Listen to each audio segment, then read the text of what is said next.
Monday edition of PFT OT, where we talk about things that we either didn't get to or things we would like to continue to discuss. And one big topic, and we started the show with this, Chris, and there apparently has been some news since then. The Jaguars trying to trade Leonard Fournette, the 4th overall pick in the 2017 draft, taken 4 spots before Christian McCaffrey, 6 spots before Patrick Mahomes, 7 spots before Deshaun Watson. It shouldn't be only the Bears who take the heat for passing on all 3 of those guys.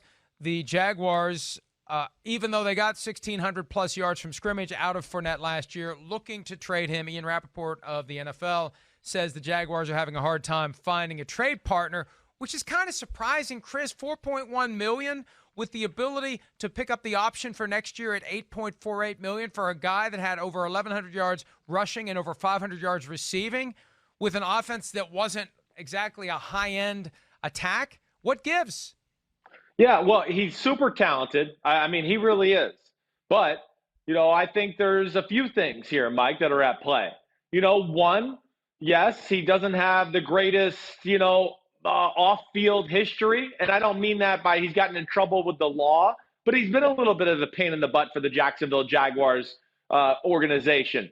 Of course, and the number one point being, that brawl that happened in Buffalo where he ran off the bench and got involved in it when he was 60 or 70 yards away from what was really going on. And there's been a few other things that have bubbled up here and there. Now, the other thing, too, is he's a violent runner, Mike. He is. I mean, this guy's been violent since his days at LSU. And, even at LSU, he had a bad high ankle sprain his sophomore year, the year he made himself eligible for the draft, kind of hurt himself there. Got in the NFL. He's had some dings here and there as well. Hurt his knee/ankle one time early on in his career. So I think between, some of the antics and the style of play and the fact that the draft is deep with running backs and the concern for the shelf life of these type of running backs like Leonard Fournette, I think do hurt his trade value overall, let alone it sounds like Jacksonville's ready to get him out of there. We identified 6 teams as potential suitors for Leonard Fournette: the Chiefs, the Steelers, the Rams, the Eagles, the Bills, and the Colts. We put that list on Twitter, and we asked for input, and our friends at Roster Watch have added 4 more teams. And I'm going to go through them with you one at a time and get your thoughts. Cold, I don't know if you've seen this, so you're going in fresh. Buccaneers. Cool. With hashtag Tommy at quarterback. They already have Ronald Jones. Would it make sense for them to bring in Leonard Fournette at $4.1 million, given what he was able to do last year in Jacksonville? Yes, it would make sense. I mean, yes, he's better than Ronald Jones. He gives them a power between the tackles element to their offense. Fournette can catch the ball out of the backfield too. And Fournette is rare in the fact that, Mike, he can run over 4 people to get a 5-yard gain, but he can also outrun the whole defense and run for an 80-yard touchdown. That's where he's special to me. And, yeah, that would make sense in Tampa. And to the extent that he needs some veteran leadership to keep him pointed in the right direction and get him to not be a pain in the butt, as he is in Jacksonville from time to time, if not more often, you got Tom Brady, right? If Tom Brady can't get Leonard Fournette on the straight and narrow when it comes to being a pain in the butt for football reasons, then I don't know who can. All right, how about the Seattle Seahawks? What do you think of them as a destination for Fournette? They've got plenty of running backs. Would Fournette be better than what they have? Yeah, well, right now he's better. I mean, you got to be a little worried if you're Seattle, right, with your running back room. I mean, Chris Carson coming off injury, Rashad Penny coming off injury. That would bother me. For a team that values the power running game, for a team that we've seen through the Russell Wilson era is pretty patient with staying with the run, and they finally got a decent offensive line up there to really capitalize on the run, he would certainly fit their style. Brian Schottenheimer, who I think is a very good run game designer and play caller, he likes to pull guards, smash mouth, man-on-man type football running plays, and Leonard Fournette fits that really well. Whether he's following a fullback or a guard through the hole, he's very good at understanding how to set up blocks and then make moves off of it. So that makes sense, Mike. When you think about what happened last year, Rashad Penny with the torn ACL, Chris Carson with the hip injury, C.J. Prosise always injured in some way, all due respect. They had to bring Marshawn Lynch out of retirement for crying out loud. That's how bad it got for the Seahawks heading into the postseason. So I think Fournette would be very intriguing there, and that rah-rah mentality of Pete Carroll maybe brings out the best in Leonard Fournette, and playing with a guy like Russell Wilson possibly will do the same thing. Detroit Lions as a destination for Leonard Fournette. What do you think about that? No, I just don't look at that. First off, Kerryon Johnson is a special running back. And I know I heard you say that before we came on air, like, oh, man, they got Kerryon Johnson. And, yeah, that's right. I mean, he's a first-round type of talent who was taken in the second round, I believe, if I remember correctly, out of Auburn, was banged up a little bit last year. But, I just look at Detroit as, no, that's not the greatest fit. And I just don't think right now, if I'm Detroit, there's too many holes on my roster right now for me to want to trade away for a running back who's going into year 5 of his career. Yeah, I agree with you there. And they're really, really desperately trying to impose that Patriot way in Detroit. And there's nothing about Leonard Fournette's career so far that cries out that he would be happily compliant with the Patriot way. All right, one more that was suggested. Where is it? I had it. I should remember the Dolphins, the Miami Dolphins. What do you think of them? I get that. I do. And especially with all the assets they have in the draft. I mean, Leonard Fournette, again, for a team like the Dolphins would make a lot of sense to me. It would. First off, Mike, like I said in the show earlier today, this is a super talented running back. We just talked about it. He has power, can make people miss in space, can outrun you for 80-yard touchdowns. And, I think, just again, to Miami, they don't have that type of running back, of course. They really don't have that offensive guy in general other than Devontae Parker that a defense can focus on. And, of course, he has a little bit of an injury history. That would make sense to me. And, again, Leonard Fournette, I just want to remind people, he's played in Jacksonville. There hasn't been a passing game. You mentioned, like, all the players they passed up in the draft to take Leonard Fournette. They could have got Watson or Mahomes or a few other guys. Yeah, because they were all in on Blake Bortles at the time. And Blake Bortles couldn't throw the football. So everybody was just worried about stopping Leonard Fournette and running. That's all it came down to. And, man, that's tough sledding. So that's the one thing I want people, at least in my eyes, to know. He's more talented than the stats are going to show. He's had nothing as far as offensive help around him to open the field up a little bit. What are you smirking about over there? I'm just thinking about one of the first things I ever heard you say about Blake Bortles, and it is one of the most cutting statements I've ever heard about a football player. He was not put on earth to throw a football. Every once in a while I think of that and smile. Although it's an awful thought, it's not inaccurate, and I don't think he currently has a team, does he? No, Mike, he doesn't. And I'll be shocked to see if he does have a team when it's all said and done. So, yes, and again, I'm never happy about saying those type of things. It's purely football when we're talking that. And this is a guy who was born as a lefty and throws righty. I don't know what else. Anybody I've ever talked to says he does everything lefty and he tries to throw righty. And it's just, yes, it's not natural, as we've seen. And as it's starting to kind of show itself to the rest of the NFL. I mean, the Rams would have signed him back already if they felt like, oh, Blake Bortles he can throw the ball all over the field. He's a good backup for Jared Goff. That would have already happened. But, that's not the case.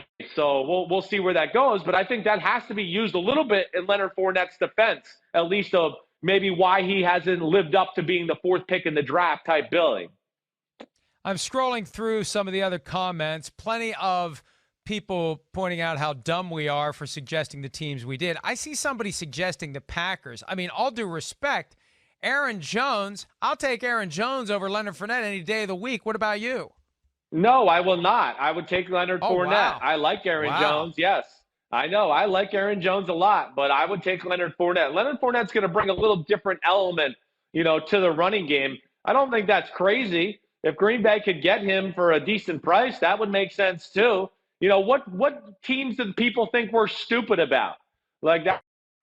That's where I want to I would be more interested. All of them? Well, damn, then they're stupid too, because I thought we picked some pretty good ones. The Chiefs and the Bills were the two, and the Colts that were getting the most the most pushback because the Colts have Marlon Mack, the Bills have Devin Singletary, and the Chiefs have Damian Williams, who had 498 rushing yards last year, and he had 90 on one play, Chris. You take away the 90-yard touchdown run against Minnesota, he had 408 rushing yards for the season on a team that should have plenty of running lanes, given that they're worried about Patrick Mahomes. Well, definitely. And people got to get out of this, like, one running back thing.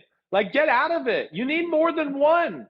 I mean, look at the 49ers. They just went to the Super Bowl. We don't even know who their starter is. They have like 4 guys that are their starter. How about the New England Patriots, who have only been in the Super Bowl for the last 20 years? How many running backs have they had on a yearly basis? It's 3, it's 4 running backs every game. The Eagles, the year they won the Super Bowl, it was running back by committee. So you can't just have one. And, man, I didn't know the world anointed Devin Singletary and Marlon Mack game-breaking, game-changing type running backs. Whoa, I must have missed out on that. I didn't know they were all pro last year. And again, I'm more into what's there to be had. Everybody's going to run for good yards in Indianapolis and Buffalo. They got good offensive lines. They know how to run the football. It's about, okay, everybody can run through a hole that's 10 feet wide. What are you doing with it? I'm not going to sit there and go, whoa, look at that guy. He ran down the sideline untouched for 30 yards. Whoa, what a running back. I want to know when he got to the 30-yard mark, why did the one guy on the field tackle him? And that's what I see too much from both of those running backs. I wouldn't see that with Leonard Fournette if he was there. That's why I would argue that, and that's why I would argue those people that Colts and Bills, I think, are good fits for Leonard Fournette. You mentioned the Patriots as a team that uses multiple different running backs, and I think $4 million is too much to invest in Leonard Fournette, but And who knows? Maybe he just would not be able to comply with the way Bill Belichick does things. But the guy is talented. That's the thing that drives me crazy. People are locked into a narrative that comes from maybe his latter years in college after he had that incredible freshman season, or his early years in the NFL when he was banged up. He was great last year, 1,674 yards from scrimmage on a team that had a revolving door quarterback and was breaking in a rookie most of the season, for crying out loud. I don't understand why the Jaguars are having trouble trading him. I understand why they're trying to trade him. They're trying to change the culture. I think they're changing the offense. But the idea that they're not finding any takers for $4.1 million for a guy who did what Fournette did last year, when Melvin Gordon's getting $8 million and Kenyon Drake's getting $8.48 million, $4.1 million is a bargain, Chris. Well, yeah, it's a bargain, but people don't want to make trades right now. That's the big thing, I think, more than anything. And with the draft looming 4 days away, Mike, I think most teams are going into it that have running back needs that are just going to right now go, let's see how the draft plays out. And then a week after the draft, if we didn't come away with a running back or at least one that we feel like can help our team be productive this year, then they maybe call the Jacksonville Jaguars and get involved in this conversation. So I think that's really when we're going to hear more chatter about the Leonard Fournette talk. It's going to be that week to 10 days after the draft where teams reevaluate where they are offensively. One last point to keep in mind here, if the Jaguars ultimately cannot trade Leonard Fournette, I'm told that the fight over whether or not his guaranteed money has voided based upon the suspension that occurred back in 2018, that has been tabled. That is backburnered. And in theory, the Jaguars could cut him and try to shut off that valve and not owe him anything. And that would be a risky play for them, Chris, because the Jaguars are one of the teams that will take the offset language out of the rookie contract given to a player taken high in round one. So they're paying him $4.1 million, even if he lands somewhere else. If they cut him and they lose that grievance that is aimed at invalidating the guarantee. But that may be what they have to consider next. Do we keep him?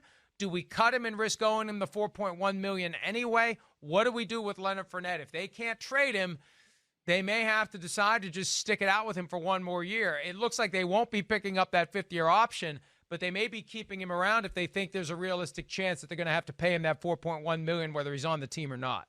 Yeah, no, I know. And, just as we talk about this more, I just sit here and just go, man, has there been some talented players that have left the Jacksonville organization over the last few years? I mean, Leonard Fournette, yes, on the trade market. Dante Fowler, Yannick Ngakoue's on the trade market. Jalen Ramsey gone.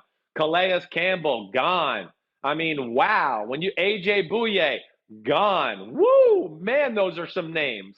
And that's why I know, we talk about, I count it as rebuild mode. I know they're trying to, what do you say? Put new tires on while the car's running or whatever.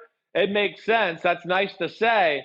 And yeah, Doug Marone's going to be held to a standard this year, no matter who's on the roster. And I feel bad for him that way. But this is a team that's, building for more from 2 years from now and 3 years from now than they are for, we're going to be a force in the AFC and the AFC South this year. I just don't see that happening.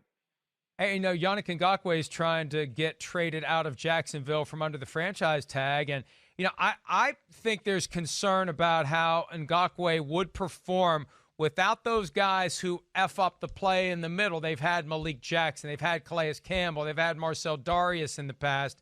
If you don't have guys like that who are creating havoc, it's hard to swoop around the outside and get the sacks. And there may be a sense that he's not in the Frank Clark category. The Jaguars looking for a 1+ for Yannick Ngakoue. But if he's not a standalone pass rusher, if he needs those guys in the middle chewing up blockers and giving him favorable matchups on the outside, then teams aren't going to value him. And they're not going to give him the contract he's looking for. They may be stuck with him under the franchise tag. He may be stuck with them under the franchise tag. Yeah, I think there's some truth to that. And, yes, I don't think Yannick Ngakoue is in the same class as Frank Clark as an all-around football player. Yannick Ngakoue, there's going to be a number of teams in football that he's just not going to fit their fancy because he's just a true pass rusher on the weak side. You want to put him out wide, let him go, like you said, around the edge and get after the quarterback. He's not the greatest against the run. Really, he's not as talented as a guy like Dee Ford either. Now, Dee Ford's had some injuries to deal with, but I don't think like his top-end talent is as talented as Dee Ford either. So, yeah, I don't think this is like a slam dunk, we're definitely getting a number 1 pick for a guy like Yannick Ngakoue. I don't think that's going to happen. No, I don't. And like I said, I think there's some schemes that are going to look at him and go, he doesn't really fit here with what we do, and that's going to cancel a number of teams out as well. All right, we got to run because we got plenty of other things happening today. Chris Simms has an Unbuttoned coming out with his offensive line rankings, and he's talking to C.J. Henderson. I got Chase Young in about an hour. I got to go get ready for that. Joe Burrow later in the day for PFT PM. Going to talk to Rich Eisen as well. He's going to be involved with the charitable aspect of the NFL draft on Thursday, Friday, and Saturday to try to raise money for COVID-19 relief efforts. So we got a lot going on this week. Thanks for some of your time. There's going to be plenty of content available throughout the various NBC Sports platforms, and we appreciate some of your time and attention as we get you ready for the draft. Chris, great as always. We'll see everybody back here on Tuesday. See ya.